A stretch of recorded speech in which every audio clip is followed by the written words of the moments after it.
നമസ്കാരം, middle east വാർത്തകളിലേക്ക് സ്വാഗതം. ആദ്യം നോക്കാം പ്രധാന വാർത്തകൾ.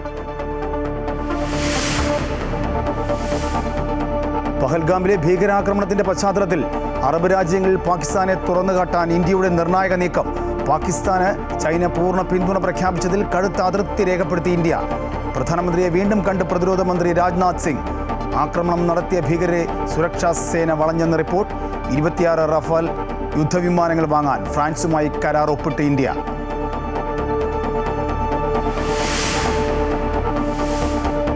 ഉംറ വിസകളിൽ വന്നിട്ടുള്ളവർ സൗദി വിടേണ്ട അവസാന ദിവസം നാളെ അർദ്ധരാത്രിയെന്ന് സൗദി. രാജ്യത്ത് അനധികൃതമായി തങ്ങുന്ന തീർത്ഥാടകർക്ക് 50,000 റിയാൽ വരെ പിഴയും 6 മാസം വരെ ശിക്ഷ. ലക്ഷ്യം ഹജ്ജ് സുഗമമാക്കാൻ.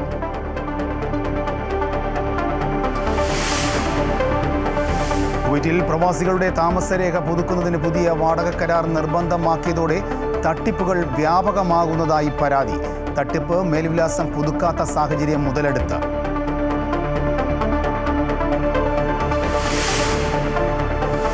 സൗദിയിൽ അടുത്ത വ്യാഴാഴ്ച മുതൽ വിദേശ വിമാന കമ്പനികൾക്ക് ആഭ്യന്തര സർവീസുകൾ ആരംഭിക്കാൻ അനുമതി. വ്യക്തി, കമ്പനി, സർക്കാർ ഏജൻസി തുടങ്ങിയവർ ആവശ്യപ്പെടുന്ന റൂട്ടിൽ അപേക്ഷയെ അടിസ്ഥാനമാക്കി സർവീസ് നടത്താം.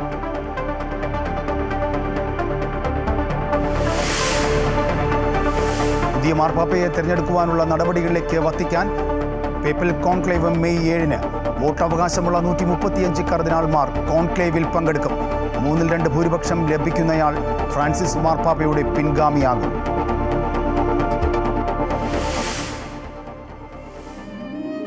സംവിധായകനും ഛായാഗ്രാഹകനുമായ ഷാജി എൻ കരുൺ വിടവാങ്ങി. അന്ത്യം തിരുവനന്തപുരത്തെ വീട്ടിൽ.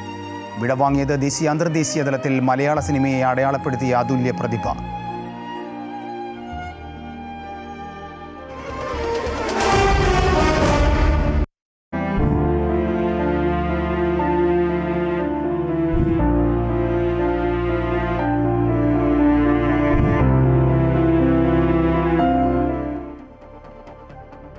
പഹൽഗാമിലെ ഭീകരാക്രമണത്തിന്റെ പശ്ചാത്തലത്തിൽ അറബ് രാജ്യങ്ങളിൽ പാകിസ്ഥാനെ തുറന്നുകാട്ടാൻ ഇന്ത്യയുടെ നിർണായക നീക്കം. പ്രതിരോധ മന്ത്രി രാജ്നാഥ് സിംഗ് പ്രധാനമന്ത്രിയുടെ വസതിയിലെത്തി കൂടിക്കാഴ്ച നടത്തി. അതേസമയം പാകിസ്ഥാന് ചൈന പൂർണ്ണ പിന്തുണ പ്രഖ്യാപിച്ചതിൽ ഇന്ത്യ കടുത്ത അതൃപ്തി രേഖപ്പെടുത്തി. ആക്രമണം നടത്തിയ ഭീകരർക്കായി പഹൽഗാമിലും സമീപ പ്രദേശങ്ങളിലും ഇന്ത്യയും സൈന്യം തിരച്ചിൽ ശക്തമാക്കിയിട്ടുണ്ട്. പഹൽഗാമിൽ ആക്രമണം നടത്തിയ ഭീകരരെ 4 സ്ഥലത്ത് സുരക്ഷാ സേന വളഞ്ഞെന്നാണ് റിപ്പോർട്ട്. ഭീകരർ നിലവിൽ ത്രാൽകോക്കർനാഗ് മേഖലയിലാണ് ഉള്ളതെന്നാണ് സൂചന. ഈ സാഹചര്യത്തിൽ ഡൽഹിയിൽ തിരക്കിട്ട ചർച്ചകൾ തുടരുകയാണ്. പ്രതിരോധ മന്ത്രി രാജ്നാഥ് സിംഗ് പ്രധാനമന്ത്രിയുടെ വസതിയിലെത്തി കൂടിക്കാഴ്ച നടത്തി. അജിത് ഡോവലും അദ്ദേഹത്തിനൊപ്പം ഉണ്ടായിരുന്നു. അതിർത്തിയിലെ സാഹചര്യവും സേനാ വിന്യാസവും പ്രധാനമന്ത്രിയെ ധരിപ്പിച്ചു.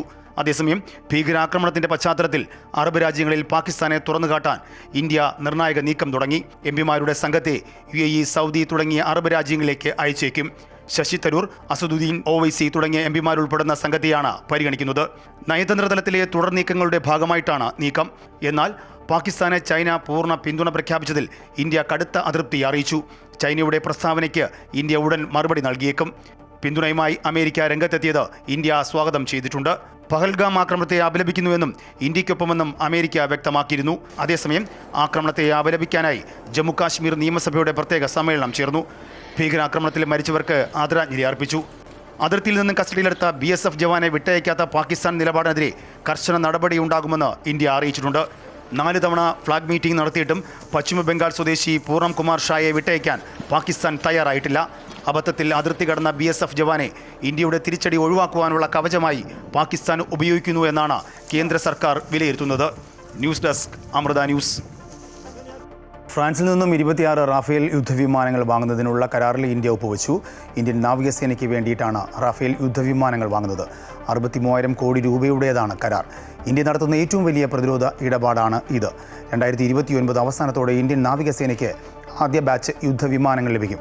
2031 കരാർ പ്രകാരമുള്ള എല്ലാ വിമാനങ്ങളും ലഭിക്കുമെന്നാണ് വിലയിരുത്തൽ. ഏപ്രിൽ 9 പ്രധാനമന്ത്രി നരേന്ദ്രമോദിയുടെ അധ്യക്ഷതയിൽ ചേർന്ന സുരക്ഷാകാര്യ മന്ത്രിസഭാ സമിതി യോഗത്തിലാണ് റാഫേൽ വാങ്ങുന്നതിനുള്ള അനുമതി നൽകിയത്. നിലവിൽ 36 റാഫേൽ വിമാനങ്ങൾ ഇന്ത്യക്കുണ്ട്. കുവൈറ്റിൽ താമസരേഖ പുതുക്കുന്നതിനും മേൽവിലാസം അപ്ഡേറ്റ് ചെയ്യുന്നതിനും പുതിയ വാടക കരാർ നിർബന്ധമാക്കിയതോടെ ഈ മേഖലയിൽ തട്ടിപ്പുകൾ വ്യാപകമാകുന്നു. മേൽവിലാസം അപ്ഡേറ്റ് ചെയ്യാത്തതിനെ തുടർന്ന് നിരവധി പ്രവാസികളുടെ മേൽവിലാസം നീക്കം ചെയ്യുകയും ഇവരുടെ മൈ ഐഡന്റിറ്റി ആപ്പ് മരവിപ്പിക്കുകയും ചെയ്തിരുന്നു.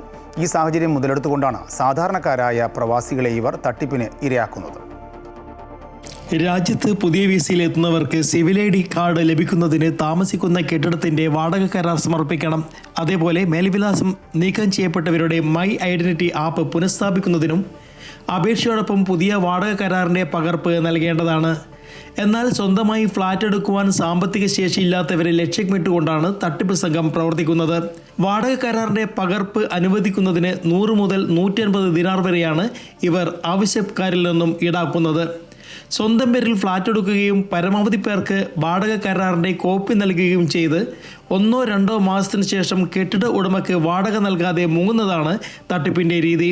വാടക ലഭിക്കാതിരുന്നാൽ കെട്ടിട ഉടമ വാടക കരാർ റദ്ദാക്കുകയും സിവിൽ ഐ ഡി അധികൃതർക്ക് വിവരം നൽകുകയും ചെയ്യും. ഇതോടെ ഈ ഫ്ളാറ്റിൽ താമസം രജിസ്റ്റർ ചെയ്ത മുഴുവൻ പേരുടെയും മേൽവിലാസം അധികൃതർ റദ്ദാക്കുകയും പണം നൽകി വാടക കരാർ നേടിയവർക്ക് വീണ്ടും മറ്റൊരു മേൽവിലാസം ആവശ്യമായി വരികയും ചെയ്യും. ഇത്തരത്തിൽ നിരവധി പേരാണ് തട്ടിപ്പിന് ഇരയായിട്ടുള്ളത്. അതേസമയം ഇത്തരത്തിൽ പണം നൽകി വാടക കരാർ നേടിയവരുടെ വാടക കരാർ റദ്ദാക്കപ്പെട്ടില്ലെങ്കിൽ പോലും ഇവർ മറ്റൊരു സ്ഥലത്താണ് താമസമെങ്കിൽ പിടിക്കപ്പെട്ടാൽ നാടുകടത്തൽ ഉൾപ്പെടെയുള്ള ശിക്ഷകൾക്ക് വിധേയരാകുമെന്നും നിയമവിദഗ്ധർ മുന്നറിയിപ്പ് നൽകുന്നു. Amrita news, Kuwait. ഉംറ വിസകളിൽ വന്നിട്ടുള്ളവർ സൗദി വിടേണ്ട അവസാന ദിവസം നാളെയാണ് എന്ന് സൗദി ആഭ്യന്തര മന്ത്രാലയം വീണ്ടും മുന്നറിയിപ്പ് നൽകി. നാളെ അർദ്ധരാത്രിയോടെ സൗദി വിടാതെ രാജ്യത്ത് അനധികൃതമായി തങ്ങുന്ന ഉംറ തീർത്ഥാടകർക്ക് 50,000 റിയാൽ വരെ പിഴയും 6 മാസം വരെ തടവും നാടുകടത്തലും ശിക്ഷ ലഭിക്കും. ഹജ്ജ് ഒരുക്കങ്ങളുടെ ഭാഗമായിട്ടും ഹജ്ജ് തീർത്ഥാടകർക്ക് ഹജ്ജ് സുഗമമായി ചെയ്യുന്നതിൻ്റെ ഭാഗമായിട്ടുമാണ് ഇത്തരത്തിലുള്ള നിർദ്ദേശങ്ങൾ. വിദേശങ്ങളിൽ നിന്നുള്ള ഉംറ തീർത്ഥാടകരെ ഏപ്രിൽ 14 മുതൽ രാജ്യത്ത് പ്രവേശിക്കുന്നതിൽ നിന്ന് വിലക്കിയിരുന്നു. സൗദിയിൽ അടുത്ത വ്യാഴാഴ്ച മുതൽ ആഭ്യന്തര സർവീസുകൾ ആരംഭിക്കാൻ ഓൺ ഡിമാൻഡ് വിമാന സർവീസുകൾ നടത്തുന്ന വിദേശ വിമാന കമ്പനികൾക്കുള്ള അനുമതി പ്രാബല്യത്തിൽ വരും. വ്യക്തി, കമ്പനി, സർക്കാർ ഏജൻസി തുടങ്ങിയവർ അവർ ആവശ്യപ്പെടുന്ന റൂട്ടിൽ ഡിമാൻഡ് ചെയ്യുന്ന സമയത്ത് നൽകുന്ന അപേക്ഷയെ അടിസ്ഥാനമാക്കി നടത്തുന്ന വിമാന സർവീസുകളെയാണ് ഓൺ ഡിമാൻഡ് സർവീസ് എന്ന് പറയുന്നത്. പ്രതിവർഷ വിമാന യാത്രക്കാരുടെ എണ്ണം 33 കോടിയായി ഉയർത്തുക, പ്രതിവർഷ എയർ കാർഗോ ശേഷി 45 ലക്ഷം ടണ്ണായി ഉയർത്തുക എന്നത് പദ്ധതിയുടെ ലക്ഷ്യമാണ്. കുവൈറ്റിൽ കൊലപാതക കേസുകളിൽ ശിക്ഷിക്കപ്പെട്ട 5 കുറ്റവാളികളുടെ വധശിക്ഷ നടപ്പിലാക്കി. സുലൈബിയ സെൻട്രൽ ജയിലിൽ വെച്ചാണ് ഇവരെ തൂക്കിലേറ്റിയത്. നേരത്തെ 8 പേരുടെ വധശിക്ഷ നടപ്പിലാക്കാനാണ് ജയിൽ അധികൃതർ തീരുമാനിച്ചത്. എന്നാൽ ഒരു ഏഷ്യക്കാരി ഉൾപ്പെടെയുള്ള 2 കുറ്റവാളികൾ കൊല്ലപ്പെട്ടവരുടെ അനന്തരാവകാശികൾക്ക് കഴിഞ്ഞ ദിവസം ബ്ലഡ് മണി നൽകിയതിനെ തുടർന്ന് ഇവരെ വധശിക്ഷയിൽ നിന്നും ഒഴിവാക്കുകയായിരുന്നു. ഒരാളുടെ വധശിക്ഷ നടപ്പിലാക്കുന്നത് അവസാന നിമിഷം മാറ്റിവെച്ചു. രാജ്യത്തെ ജീവകാരുണ്യ സംഘടനയുടെ നേതൃത്വത്തിലാണ് ഏഷ്യക്കാരിയുടെ വധശിക്ഷ ഒഴിവാക്കുന്നതിന് വേണ്ടി ഇരയുടെ ബന്ധുക്കൾക്ക് ബ്ലഡ് മണി സ്വരൂപിച്ച് നൽകിയത്.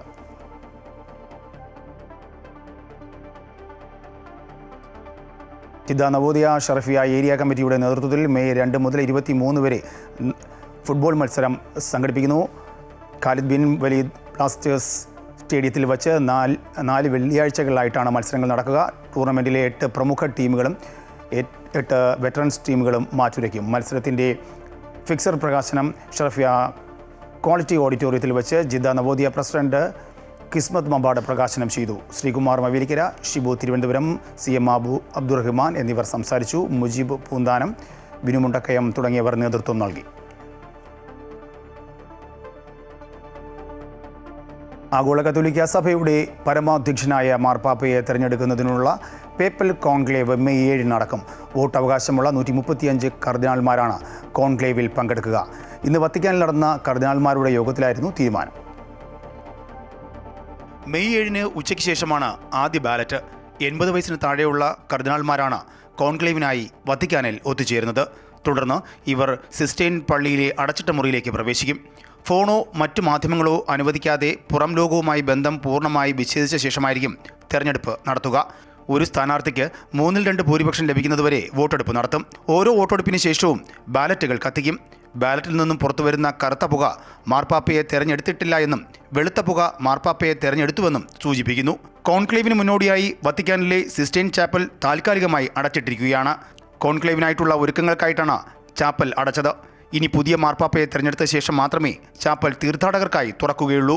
വത്തിക്കാനുള്ള കർദിനാൾമാർ ഇന്നലെ വൈകിട്ട് ഫ്രാൻസിസ് മാർപ്പാപ്പയുടെ ഖബറിടം സ്ഥിതി ചെയ്യുന്ന സെന്റ് മേരി മേജർ ബസിലിക്കയിലെത്തി പ്രത്യേക പ്രാർത്ഥന നടത്തി. പുതിയ മാർപ്പാപ്പയെ തിരഞ്ഞെടുത്തതിന് ശേഷം അദ്ദേഹം ആ പദവിയിലിരിക്കാൻ സന്നദ്ധനാണോ എന്ന് ഔദ്യോഗികമായി ചോദിക്കും. മാർപ്പാപ്പയാകാൻ സമ്മതിക്കുകയാണെങ്കിൽ മുൻപുള്ള വിശുദ്ധന്മാരിൽ ആരുടെയെങ്കിലും പേര് സ്വന്തം പേരായി തിരഞ്ഞെടുക്കണം. പിന്നീട് ആ പേരിലായിരിക്കും അറിയപ്പെടുക. ഇതേ തുടർന്ന് മുതിർന്ന കർദിനാൾ ഡീക്കൻ സെന്റ് പീറ്റേഴ്സ് ബസിലിക്കയുടെ ബാൽക്കണിയിൽ നിന്ന് ലാറ്റിൻ ഭാഷയിൽ നമുക്കൊരു പോപ്പുണ്ടെന്ന് വിളിച്ചു പറയും. തൊട്ടുപിന്നാലെ പുതിയ മാർപ്പാപ്പ സെന്റ് പീറ്റേഴ്സ് സ്ക്വയറിൽ വെച്ച് തൻ്റെ അനുയായികളെ അഭിവാദ്യം ചെയ്യുകയും അനുഗ്രഹങ്ങൾ നൽകുകയും ചെയ്യും. News desk Amrita news. വരവിൽ കവിഞ്ഞ സ്വത്ത് സമ്പാദിച്ചെന്ന പരാതിയിൽ മുഖ്യമന്ത്രിയുടെ ചീഫ് പ്രിൻസിപ്പൽ സെക്രട്ടറി KM എബ്രഹാമിനെതിരെ കൂടുതൽ അന്വേഷണത്തിന് ഒരുങ്ങി CBI. എബ്രഹാമിൻ്റെ 12 വർഷത്തെ സ്വത്ത് വിവരങ്ങൾ CBI പരിശോധിക്കും. തിരുവനന്തപുരത്തും മുംബൈയിലും ഫ്ളാറ്റുകൾ വാങ്ങിയതും അന്വേഷണ പരിധിയിൽ വരും. അഴിമതി നിരോധിത നിയമത്തിലെ വകുപ്പുകൾ ചുമത്തിയാകും അന്വേഷണം നടക്കുക. CBI രജിസ്റ്റർ ചെയ്ത FIRലെ വിവരങ്ങൾ പ്രകാരമാണ് കേസിൽ കൂടുതൽ അന്വേഷണം നടക്കുന്നുണ്ടെന്ന് വ്യക്തമാകുന്നത്. 2003 മുതൽ 2015 വരെയുള്ള കാലയളവിലെ എബ്രഹാമിൻ്റെ സ്വത്ത് വിവരങ്ങൾ പരിശോധിക്കാനാണ് CBI ഒരുങ്ങുന്നത്. കൊല്ലം കടപ്പാക്കടയിലെ 8 കോടി രൂപ വില വരുന്ന ഷോപ്പിംഗ് കോംപ്ലക്സും അന്വേഷണ പരിധിയിലുണ്ട്. ഈ മാസം 21-നാണ് CBI അന്വേഷണത്തിന് ഹൈക്കോടതി ഉത്തരവിടുന്നത്. മുൻപ് നടന്ന വിജിലൻസ് അന്വേഷണത്തിൻ്റെ രേഖകൾ CBIക്ക് കൈമാറണമെന്ന് കോടതി ഉത്തരവുണ്ടായിരുന്നെങ്കിലും വിവരങ്ങൾ കൈമാറാൻ വിജിലൻസ് തയ്യാറായിരുന്നില്ല. 2015-ൽ KM എബ്രഹാം വരവിൽ കവിഞ്ഞ് സ്വത്ത് സമ്പാദിച്ചെന്ന് ചൂണ്ടിക്കാട്ടി പൊതുപ്രവർത്തകനായ ജോമോൻ പുത്തമ്പുരയ്ക്കലാണ് പരാതിയുമായി മുന്നോട്ട് വന്നത്. വിജിലൻസിനേറ്റ തിരിച്ചടിയാണ് CBI അന്വേഷണമെന്ന് ജോമോൻ പുത്തമ്പുരയ്ക്കൽ പറഞ്ഞു. ഏതാണ്ട് 600 പേജാണ് FIR ഉൾപ്പെടെയുള്ള CBI റിപ്പോർട്ട് കാണിച്ചിരിക്കുന്നത്. ഇനി വിജിലൻസ് തത്ത പറയുന്ന പോലെ ഇതിൻ്റെ കേസിലെ കാര്യങ്ങളും പറയേണ്ടി വരും. വിജിലൻസിനെ SP-നെ വിളിച്ചു വരുത്താൻ പറ്റും. വിജിലൻസ് ഓഫീസിൽ പോയി റെയ്ഡ് ചെയ്യാനുള്ള അധികാരം CBIക്കുണ്ട്. മുഖ്യമന്ത്രിയുടെ ഓഫീസിലിരുന്ന ചീഫ് പ്രിൻസിപ്പൽ സെക്രട്ടറിയെ അവിടെ റെയ്ഡ് ചെയ്യാൻ പറ്റും. ഇവിടെ വിളിച്ചു വരുത്താൻ CBI ഓഫീസിൽ പറ്റും. അതുകൊണ്ട് FIR ഇട്ടിട്ട് CBIക്ക് മുന്നോട്ട് നീങ്ങാൻ പറ്റും. ആ തടസ്സം മാറിക്കിട്ടി. എബ്രഹാമിനെതിരെ പ്രഥമദൃഷ്ട്യാ തെളിവുണ്ടെന്ന കാര്യം CBI FIRലും പരാമർശിക്കുന്നുണ്ട്. അമൃത ന്യൂസ്, കൊച്ചി. ഭൂപതിവ് ചട്ടങ്ങൾ മെയ് മാസത്തിൽ പൂർത്തിയാകുമെന്ന് മുഖ്യമന്ത്രി പിണറായി വിജയൻ. സംസ്ഥാന സർക്കാരിൻ്റെ 4ാം വാർഷികത്തോടനുബന്ധിച്ച് നടത്തിയ ഇടുക്കി ജില്ലാതല യോഗത്തിൽ സംസാരിക്കുകയായിരുന്നു അദ്ദേഹം.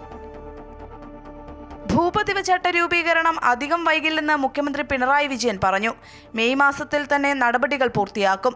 നിർമ്മാണ സാമഗ്രികളുടെ ലഭ്യതക്കുറവ് കണക്കിലെടുത്ത് ഇടുക്കിയിൽ ഉൾപ്പെടെ ക്വാറികൾക്ക് അനുമതി നൽകുന്നത് സംബന്ധിച്ച് വൈകാതെ തീരുമാനമെടുക്കുമെന്നും മുഖ്യമന്ത്രി വ്യക്തമാക്കി. ഇനി ഇത് അനന്തമായി നീളാൻ പോകുന്നില്ല. ഈ ഏതാനും നാളുകൾ കൊണ്ട് തന്നെ ഇതിൻ്റെ അവസാന ചർച്ചയും തീരുമാനവും ഉണ്ടാകാൻ പോവുകയാണ്. ഇതിപ്പോൾ മെയ് മാസത്തിൽ തന്നെ ഇതുമായി ബന്ധപ്പെട്ട് ഒരു തീരുമാനത്തിലേക്ക് നമുക്ക് എത്താൻ കഴിയും എന്നാണ് ഞങ്ങൾ പൊതുവിൽ പ്രതീക്ഷിക്കുന്നത്. ഇടുക്കി ജില്ലയിലെ വിവിധ മേഖലകളിൽ നിന്നുള്ള പ്രത്യേക ക്ഷണിതാക്കളായ 500 പേരുമായി മുഖ്യമന്ത്രി സംവദിച്ചു. ഓരോ മേഖലയിലെയും പ്രശ്നങ്ങളും അവയ്ക്കുള്ള പരിഹാരങ്ങളും ചർച്ച ചെയ്തു. ഏതാവശ്യത്തിനാണോ ഭൂമി വിനിയോഗിക്കുന്നത് അതിനെ അടിസ്ഥാനപ്പെടുത്തിയാവും പുതിയ വിനിയോഗത്തിന് വ്യവസ്ഥകൾ കൊണ്ടുവരുന്നത്. കാർഷികോൽപ്പന്നങ്ങളുടെ മൂല്യവർദ്ധനവ് ലക്ഷ്യമിട്ടുള്ള അനുബന്ധ സ്ഥാപനങ്ങൾ, ചെറിയ വാണിജ്യ സ്ഥാപനങ്ങൾ, പരിസ്ഥിതി സൗഹൃദ വ്യവസായങ്ങൾ, ഇവക്കെല്ലാം ഭൂമിയുടെ തുടർ വിനിയോഗം അനുവദിക്കും.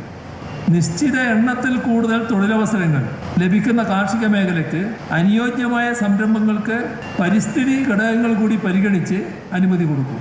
ആശുപത്രികൾ, വിദ്യാഭ്യാസ സ്ഥാപനങ്ങൾ, സഹകരണ സ്ഥാപനങ്ങൾ, കളിസ്ഥല നിർമ്മാണങ്ങൾ, ഇവയ്ക്കും തരം മാറ്റം അനുവദിക്കും. ജലവിഭവ വകുപ്പ് മന്ത്രി റോഷി അഗസ്റ്റിൻ അധ്യക്ഷനായിരുന്നു. മന്ത്രി VN വാസവൻ, MLA-മാർ, മറ്റു ജനപ്രതിനിധികൾ തുടങ്ങിയവർ പങ്കെടുത്തു. മന്ത്രിസഭയുടെ 4ാം വാർഷികാഘോഷങ്ങളുടെ ഭാഗമായി സംഘടിപ്പിക്കുന്ന എൻ്റെ കേരളം പ്രദർശന വിപണനമേള നാളെ മുതൽ മെയ് 5 വരെ Vazhathope vocational higher secondary school മൈതാനത്ത് നടക്കും. അമൃത ന്യൂസ്, ഇടുക്കി.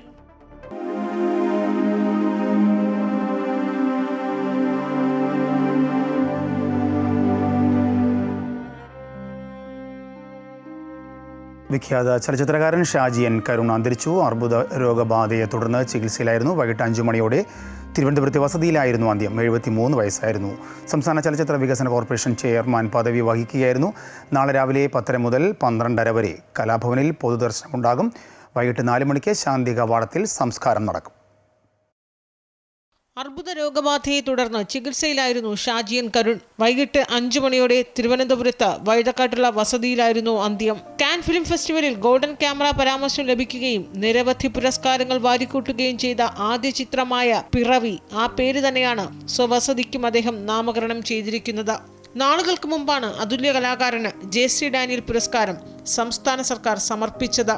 മുഖ്യമന്ത്രിയിൽ നിന്ന് പുരസ്കാരം ഏറ്റുവാങ്ങാൻ ശാരീരിക അവശതകൾക്കിടയിലും അദ്ദേഹം എത്തിയിരുന്നു. കേരള ചലച്ചിത്ര വികസന കോർപ്പറേഷൻ ചെയർമാൻ പദവി വഹിക്കുമ്പോൾ 73-ാം വയസ്സിലാണ് വിഖ്യാത ചലച്ചിത്രകാരൻ വിടവാങ്ങുന്നത്. ഏത് അവശതകൾക്കിടയിലും തലസ്ഥാനത്തെ സാംസ്കാരിക പരിപാടികളിൽ ശ്രദ്ധേയ സാന്നിധ്യമായിരുന്നു ഷാജിയൻ കരുൺ. അതുകൊണ്ട് തന്നെ രോഗബാധിതനെങ്കിലും വിയോഗ വാർത്ത എല്ലാവർക്കും അപ്രതീക്ഷിതമായിരുന്നു. ചലച്ചിത്ര, സാമൂഹിക, സാംസ്കാരിക, രാഷ്ട്രീയ രംഗത്തെ പ്രമുഖർ മരണവാർത്ത അറിഞ്ഞയുടൻ തന്നെ വീട്ടിലേക്കെത്തി. ചൊവ്വാഴ്ച രാവിലെ 10:30 മുതൽ 12:30 വരെ കലാഭവനിൽ പൊതുദർശനമുണ്ടാകും. വൈകിട്ട് 4 മണിക്ക് ശാന്തി കവാടത്തിലാണ് സംസ്കാരം നടക്കുക. അമൃത ന്യൂസ്, തിരുവനന്തപുരം. വിഖ്യാത സംവിധായകനും ഛായാഗ്രാഹകനുമായ ഷാജിയൻ കരുൺ വിട പറയുമ്പോൾ സിനിമാ ലോകത്ത് അത് തീരാനഷ്ടമാണ്. മലയാള സിനിമയെ ദേശീയ അന്തർദേശീയ തലങ്ങളിൽ അടയാളപ്പെടുത്തിയ പ്രതിഭയാണ് അദ്ദേഹം. 40ഓളം ചിത്രങ്ങൾക്കാണ് അദ്ദേഹം ക്യാമറ ചലിപ്പിച്ചത്.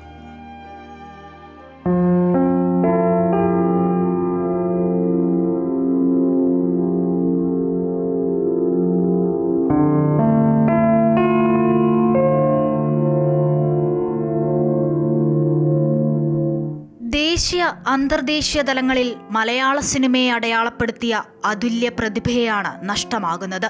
40ഓളം സിനിമകൾക്ക് ഛായാഗ്രഹണം നിർവഹിച്ച ഷാജി അന്തരിച്ച അതുല്യ കലാകാരൻ G. അരവിന്ദന്റെ ഛായാഗ്രാഹകൻ എന്ന നിലയിൽ മലയാളത്തിലെ നവതരംഗ സിനിമയ്ക്ക് സർഗാത്മകമായ ഊർജം പകർന്നു നൽകി. പിറവി, സോപാനം, സ്വം, വാനപ്രസ്ഥം, നിഷാദ്, കുട്ടിശ്രാങ്ക്, AKG എന്നിങ്ങനെ ഒരു പിടി കലാമൂല്യമുള്ള ചിത്രങ്ങൾ അദ്ദേഹത്തിൻ്റെതായി മലയാളത്തിന് സ്വന്തമായി. ആദ്യ ചിത്രമായ പിറവിക്ക് കാൻ ഫിലിം ഫെസ്റ്റിവലിൽ ഗോൾഡൻ ക്യാമറ പ്രത്യേക പരാമർശമടക്കം നിരവധി പുരസ്കാരങ്ങൾ ലഭിച്ചു. രണ്ടാമത്തെ ചിത്രമായ സ്വം കാൻ ഫിലിം ഫെസ്റ്റിവലിലെ മത്സര വിഭാഗത്തിലേക്ക് തിരഞ്ഞെടുക്കപ്പെട്ട ഏക മലയാള ചലച്ചിത്രമെന്ന ഖ്യാതിയും സ്വന്തമാക്കി. 1952 കൊല്ലം ജില്ലയിൽ N. കരുണാകരന്റെയും ചന്ദ്രമതിയുടെയും മൂത്ത മകനായാണ് ഷാജിയൻ കരുൺ ജനിച്ചത്. Pallikkara school, university college Thiruvananthapuram എന്നിവിടങ്ങളിലായിരുന്നു വിദ്യാഭ്യാസം. 1971 film and television institute of ഇന്ത്യയിൽ ചേർന്ന് ഛായാഗ്രഹണത്തിൽ ഡിപ്ലോമ നേടി. സംസ്ഥാന ചലച്ചിത്ര അക്കാദമി രൂപപ്പെട്ടപ്പോൾ അദ്ദേഹം അവിടെ നിയമിതനായി. 1975 കേരള സംസ്ഥാന ചലച്ചിത്ര വികസന കോർപ്പറേഷന്റെ രൂപവൽക്കരണത്തിൽ മുഖ്യ പങ്കുവഹിച്ചു. പ്രശസ്ത സംവിധായകനായ G. അരവിന്ദനെ കണ്ടുമുട്ടിയത് ജീവിതത്തിൽ വലിയ വഴിത്തിരിവായി. കാഞ്ചനസീത, തമ്പ്, കുമ്മാട്ടി, എസ്തപ്പാൻ, പോക്കുവെയിൽ, ചിദംബരം, ഒരിടത്ത് തുടങ്ങിയ അരവിന്ദൻ ചിത്രങ്ങളുടെ ഛായാഗ്രഹണം നിർവഹിച്ച അദ്ദേഹം ഛായാഗ്രഹനായുള്ള ദേശീയ അവാർഡും 3 സംസ്ഥാന അവാർഡുകളും നേടിയിട്ടുണ്ട്. അരവിന്ദിന്റെ കീഴിൽ ഛായാഗ്രാഹകനായി നിരവധി സിനിമകൾ ചെയ്തു. കൂടാതെ പ്രശസ്ത സംവിധായകരായ KG George, MD Vasudevan Nair എന്നിവർക്കൊപ്പവും ഷാജിയൻ കരുൺ പ്രവർത്തിച്ചു. 1988 സംവിധാനം ചെയ്ത പിറവിയാണ് ആദ്യ സംവിധാന സംരംഭം. 70ഓളം ചലച്ചിത്രമേളകളിൽ പ്രദർശിപ്പിക്കുകയും 31 പുരസ്കാരങ്ങളും പിറവി എന്ന ചിത്രം സ്വന്തമാക്കി. കാൻ ചലച്ചിത്രമേളയിൽ പാംദോറിന് നാമനിർദ്ദേശം ചെയ്യപ്പെട്ട സ്വം, കാനിൽ ഔദ്യോഗിക വിഭാഗത്തിൽ പ്രദർശിപ്പിച്ച വാനപ്രസ്ഥം തുടങ്ങിയ ചിത്രങ്ങളിലൂടെ അന്തർദേശീയ തലത്തിൽ മലയാള സിനിമയ്ക്ക് അഭിമാനകരമായ അംഗീകാരങ്ങൾ അദ്ദേഹം നേടിത്തന്നു. 2011 പത്മശ്രീ അവാർഡിന് അർഹനായ അദ്ദേഹം 2023 JC ഡാനിയൽ പുരസ്കാരവും നേടിയെടുത്തു. ഇതിനുമൊക്കെ അപ്പുറത്ത് കലാ സാംസ്കാരിക രംഗത്തെ സംഭാവനയ്ക്കുള്ള ഫ്രഞ്ച് സർക്കാരിന്റെ അന്താരാഷ്ട്ര അംഗീകാരമായ the order of arts and lights എന്ന പുരസ്കാരവും അദ്ദേഹത്തെ തേടിയെത്തി. വളർന്നുവരുന്ന കലാകാരന്മാർക്ക് മാതൃകയാക്കാവുന്ന പ്രതിഭയാണ് കാലയവനികയ്ക്കുള്ളിൽ മറയുന്നത്. News desk, Amrita news.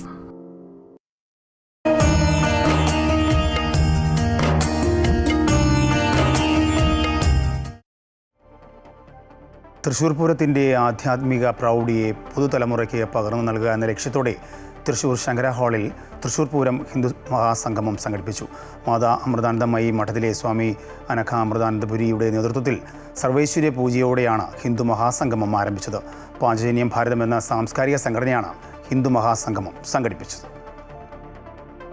നിരവധി സന്യാസി ശ്രേഷ്ഠരും തന്ത്രിമുഖ്യരും സാമുദായിക സംഘടനാ നേതാക്കളും ക്ഷേത്രം ഭാരവാഹികളും സംഗമത്തിൽ പങ്കെടുത്തു.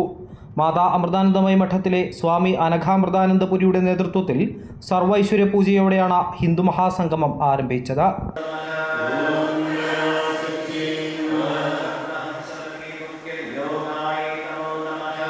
ഹിന്ദു മഹാസംഗമം ചരിത്രത്തിന്റെ ഒരു ഭാഗമായി മാറുകയാണെന്നും നാടിന്റെ ആധ്യാത്മിക പൈതൃകത്തെ ഊട്ടിയുറപ്പിക്കുക എന്നുള്ളതാണ് ഇത്തരമൊരു ഹിന്ദു മഹാസംഗമത്തിന്റെ ഉദ്ദേശമെന്നും തൃശൂർ ശ്രീരാമകൃഷ്ണ മഠാധിപതി സ്വാമി നന്ദാത്മജാനന്ദ പറഞ്ഞു. തൃശൂർ പൂരത്തിന്റെ ഭാഗമായിട്ട് ഇത്തരത്തിൽ ഒരു ഹിന്ദു മഹാസംഗമം സംഘടിപ്പിക്കുമ്പോഴും അത് ചരിത്രത്തിൻ്റെ ഒരു ഭാഗമായി മാറുകയാണ്. ഈ സംഗമത്തിൻ്റെ ഉദ്ദേശം നമ്മുടെ നാടിൻ്റെ ആധ്യാത്മിക പൈതൃകത്തെ ഊട്ടിയുറപ്പിക്കുക എന്നുള്ളതാണ്. Justice T P. നഗരേഷ് ഹിന്ദു മഹാസംഗമത്തിന്റെ ഉദ്ഘാടനം നിർവഹിച്ചു. ഇത് ഒരു ചരിത്ര സംഭവമാണെന്നും സനാതനധർമ്മ വിശ്വാസികളായ എല്ലാ ജനങ്ങളുടെയും സമഗ്രമായ പ്രശ്നങ്ങൾ ചർച്ച ചെയ്യപ്പെടുന്ന വലിയ വേദിയാണ് ഹിന്ദു മഹാസംഗമമെന്നും മാതാ അമൃതാനന്ദമയി മഠം മേപ്പാടി മഠാധിപതി വേദാമൃതാനന്ദപുരി പറഞ്ഞു. വടക്കുംനാഥൻ്റെ മണ്ണിൽ ഒരു പുതിയ ചരിത്ര സംഭവം കൂടി സാക്ഷ്യം വഹിക്കുകയാണ്. നമ്മുടെ സനാതനധർമ്മ വിശ്വാസികളായ എല്ലാ ജനങ്ങളുടെയും സമഗ്രമായ പ്രശ്നങ്ങൾ ചർച്ച ചെയ്യപ്പെടുന്ന ഒരു വലിയ സംഗമമായിട്ടാണ് ഹിന്ദു മഹാസംഗമം തൃശ്ശൂരിൽ ഇന്ന് തുടക്കം കുറിച്ചിട്ടുള്ളത്. ശേഷം നാരായണ പൂജയും നാരായണീയ പാരായണവും നടന്നു. ഉച്ചയ്ക്ക് ശേഷം ഹിന്ദു മഹാസംഗമം യൂത്ത് പാർലമെന്റും യതി സംഗമവും നടന്നു. പാഞ്ചജന്യം ഭാരതം എന്ന സാംസ്കാരിക സംഘടനയാണ് ഹിന്ദു മഹാസംഗമം സംഘടിപ്പിച്ചത്. അമൃത ന്യൂസ്, തൃശൂർ. കളിമണ്ണിൽ വിസ്മയം തീർത്ത് കുരുന്നുകൾ. മാതാ അമൃതാനന്ദമയി മഠം വെള്ളിമാടുകുന്ന് ആശ്രമത്തിൽ അമൃത TV ഒരുക്കിയ കളിയിൽ അല്പം കാര്യം സമ്മർ ക്യാമ്പിലാണ് മനോഹര ശില്പങ്ങൾ പ്രത്യക്ഷപ്പെട്ടത്. നിരവധി കുട്ടികളാണ് ക്യാമ്പിൽ പങ്കെടുത്തത്.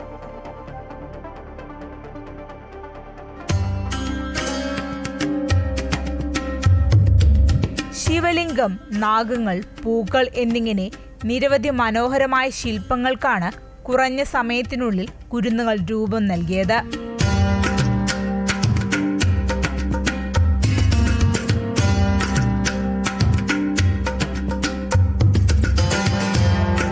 പല ടീമുകളാക്കി തിരിച്ചാണ് ടെറാക്രാഫ്റ്റ് പോട്ടറി സ്കൂൾ ഡയറക്ടർ ജയൻ കുട്ടികൾക്ക് പരിശീലനം നൽകിയത്. ജയൻ ഓരോരുത്തർക്കും കളിമൺ പാത്രങ്ങൾ കൂടി സമ്മാനിച്ചതോടെ അവരുടെ ആവേശം ഇരട്ടിയായി.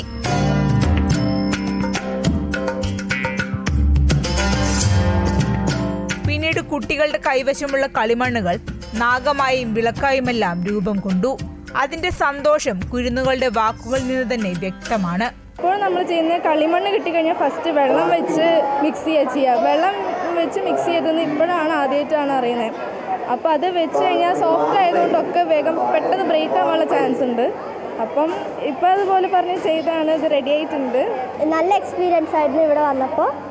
പിന്നെ ഇതൊക്കെ ഉണ്ടാക്കി ഞാൻ കിണറുണ്ടാക്കി, ചിരാഗുണ്ടാക്കി, വിളക്കുണ്ടാക്കി, പിന്നെ ശിവലിംഗം ഉണ്ടാക്കി. വീട്ടിൽ തന്നെ TV കണ്ടിരിക്കുന്നതിൻ്റെ പകരം ഇവിടെ തന്നെ വന്നിട്ട് ആക്ടിവിറ്റി എല്ലാം ചെയ്യുന്ന ബ്രെയിനും കൂടെ നല്ലതല്ലേ. കുട്ടികളെ കളിമണ്ണ് ഉപയോഗിക്കാൻ പരിശീലിപ്പിക്കുന്നതിലൂടെ അത് ജീവിതത്തിൽ പല കാര്യങ്ങൾ സ്വന്തമായി കൈകാര്യം ചെയ്യാൻ അവരെ പ്രാപ്തമാക്കുന്നുവെന്ന് ടെറാക്രാഫ്റ്റ് പോട്ടറി സ്കൂൾ ഡയറക്ടർ ജയൻ പറഞ്ഞു. ഈ റോയായിട്ടുള്ള സംഭവം കയ്യിൽ കിട്ടുമ്പോൾ അതെങ്ങനെ പ്ലാൻ ചെയ്യണമെന്ന് ആലോചിക്കാൻ, കയ്യിൽ വെച്ചത് കുഴയ്ക്കാൻ തുടങ്ങും. മിക്സ് ചെയ്യാൻ തുടങ്ങുമ്പോൾ തന്നെ ഒരു ക്രിയേറ്റിവിറ്റി അവിടെ തുടങ്ങും. അത് വെച്ചിട്ട് അവർ ഒരു സൃഷ്ടിയിലേക്ക് എത്തിക്കുകയാണ്. അതുതന്നെയാണ് ലൈഫിലും എല്ലാ കാര്യത്തിലും ലൈഫിൽ ഉപയോഗിക്കാൻ നമുക്ക് നമ്മുടെ കയ്യിൽ കിട്ടിയിരിക്കുന്ന ഒരു ഇത്ര സ്പാനിലുള്ളൊരു ലൈഫ് അതിനെ പ്രിപ്പയർ ചെയ്യുന്നു. ഇവർക്ക് നമ്മൾ കൊടുത്തത് 1.5 മണിക്കൂർ സമയം വളരെ സിമ്പിളായിട്ട് ഉപയോഗിക്കാൻ കൊടുത്തു. ഓരോ ടേബിളുകാരും സ്വന്തമായിട്ട് ഒറ്റയ്ക്ക് ഉണ്ടാക്കി, കൂട്ടമായിട്ടുണ്ടാക്കി. അതൊരു സൊസൈറ്റി ക്രിയേഷൻ്റെ സംഭവമാണ്. നമ്മുടെ വ്യക്തിത്വം എന്ന് പറയുന്നത് എല്ലാം ഈ സൊസൈറ്റിയുമായിട്ട് ബന്ധപ്പെട്ട് നമ്മൾ എല്ലാവരും വ്യത്യസ്തരായിട്ട് നിൽക്കുമ്പോഴും ഉണ്ടാകുന്ന ആ സാമൂഹ്യ ബന്ധമാണ് ഇതിലെല്ലാം സംഭവിക്കുന്നത്. Amrita TV creative head Sindhu Mohan വിജയികൾക്ക് സമ്മാനം നൽകി.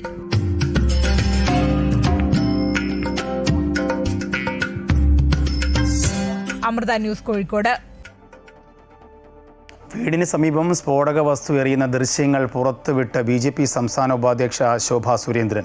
ഉഗ്രശബ്ദത്തോടെ ഉള്ള പൊട്ടിത്തെറി മാലപ്പടക്കം പൊട്ടിയതായി മാറ്റാൻ പോലീസിൻ്റെ ഭാഗത്തു നിന്നും ശ്രമം നടന്നുവെന്നും സ്ഫോടനം അട്ടിമറിക്കാൻ ഗൂഢാലോചന ഉണ്ടെന്നും ശോഭാ സുരേന്ദ്രൻ ആരോപിച്ചു.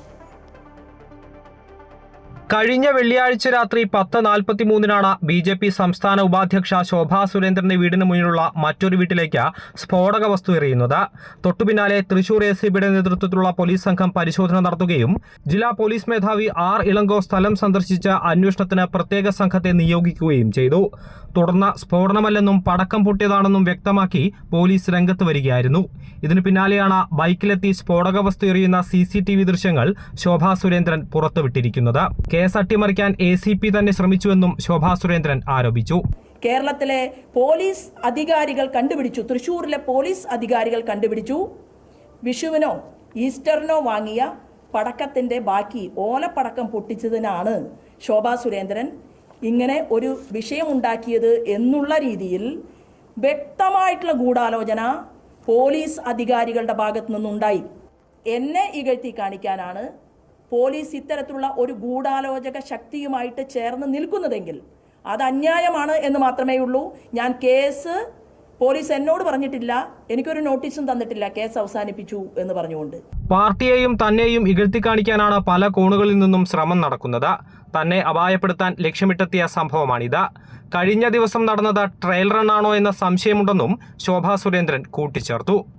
അമൃത ന്യൂസ്, തൃശൂർ. റാപ്പ് ഗായൻ വേടൻ കഞ്ചാവുമായി പിടിയിൽ. വേടൻ്റെ കൊച്ചിയിലെ ഫ്ളാറ്റിൽ നിന്നും 6 ഗ്രാം കഞ്ചാവും പോലീസ് പിടിച്ചെടുത്തു. വേടൻ്റെ പക്കൽ നിന്നും പുലിപ്പല്ലും 9.5 ലക്ഷം രൂപയും ആയുധങ്ങളും കണ്ടെത്തി. വടിവാളും മഴവുമാണ് കണ്ടെത്തിയത്. വേടനെതിരെ ആയുധ നിരോധിത നിയമപ്രകാരം ജാമ്യമില്ലാ വകുപ്പ് ചുമത്തി പോലീസ് കേസെടുത്തു. റാപ്പ് സംഗീത ലോകത്ത് വളരെ ചുരുങ്ങിയ കാലം കൊണ്ട് പ്രശസ്തി നേടിയ ഹിരൺദാസ് മുരളി എന്ന വേടൻ ഏറെ നാളായി പോലീസിന്റെ നിരീക്ഷണത്തിലായിരുന്നു. കൊച്ചി വൈറ്റിലയിലെ ഫ്ളാറ്റിൽ വേടനും സംഘവും ഏറെക്കാലമായി വാടകയ്ക്ക് താമസിക്കുകയായിരുന്നു. സംഗീത പരിപാടികൾ സംഘടിപ്പിച്ചിരുന്നത് ഇവിടെ താമസിച്ചായിരുന്നു. ഫ്ളാറ്റിലേക്ക് പലരും വന്നുപോകുന്നതായും ലഹരി ഉപയോഗം നടക്കുന്നതായും പോലീസിന് വിവരം ലഭിച്ചിരുന്നു. കഞ്ചാവ് ഉപയോഗം വേടൻ സമ്മതിച്ചതായി പോലീസ് പറഞ്ഞു. വേടൻ വിളിക്കുന്ന ഹിരൺ, അപ്പോൾ ആളും ആളുടെ സഹപ്രവർത്തകരും ഇവിടെ ഷോയ്ക്കും മറ്റും വേണ്ടിയിട്ട് പ്രാക്ടീസ് ചെയ്യാനൊക്കെ കൊടുക്കുന്ന സ്ഥലമാണ്. അയാൾ അവരുടെ ഇവിടെ ഇരുന്ന് ഡ്രഗ്സ് ഉപയോഗിച്ചായിട്ട്, അതായത് ഗഞ്ചാവ് ഉപയോഗിച്ചായിട്ട് സമ്മതിച്ചിട്ടുണ്ട്. ഒരു 6 ഗ്രാം കഞ്ചാവ് പിടിച്ചെടുത്തിട്ടുണ്ട്. കൂടെ അവരുടെ മൊബൈൽ ഫോണും ഒരു 9.5 ലക്ഷത്തോളം രൂപയും എടുത്തിട്ടുണ്ട്. അതവരുടെ പ്രോഗ്രാം കിട്ടി എന്നാണ് പറയുന്നത്. റൂമിലെ മേശയിൽ നിന്നാണ് കഞ്ചാവ് കണ്ടെത്തിയത്. കണ്ടെത്തിയ 9 ലക്ഷം രൂപ പരിപാടി നടത്തി കിട്ടിയതാണെന്ന് വേടൻ പോലീസിനോട് പറഞ്ഞു. വേടൻ്റെ മാലയിലുണ്ടായിരുന്നത് പുലിപ്പല്ല് തന്നെയാണെന്ന് വനം വകുപ്പും സ്ഥിരീകരിച്ചു. ഇതോടെ വേടനെതിരെ നിയമക്കുരുക്ക് മുറുകുകയാണ്. കേസിൽ വനം വകുപ്പിൻ്റെ ഭാഗത്തു നിന്നും വിശദമായ അന്വേഷണം ഉണ്ടാകും. അമൃത ന്യൂസ്, കൊച്ചി. ഇതോടുകൂടി വാർത്താ ബുള്ളറ്റിൻ പൂർണ്ണമാകുന്നു. കൂടുതൽ വാർത്തയ്ക്കായി അമൃത ന്യൂസ് യൂട്യൂബ് കാണുക.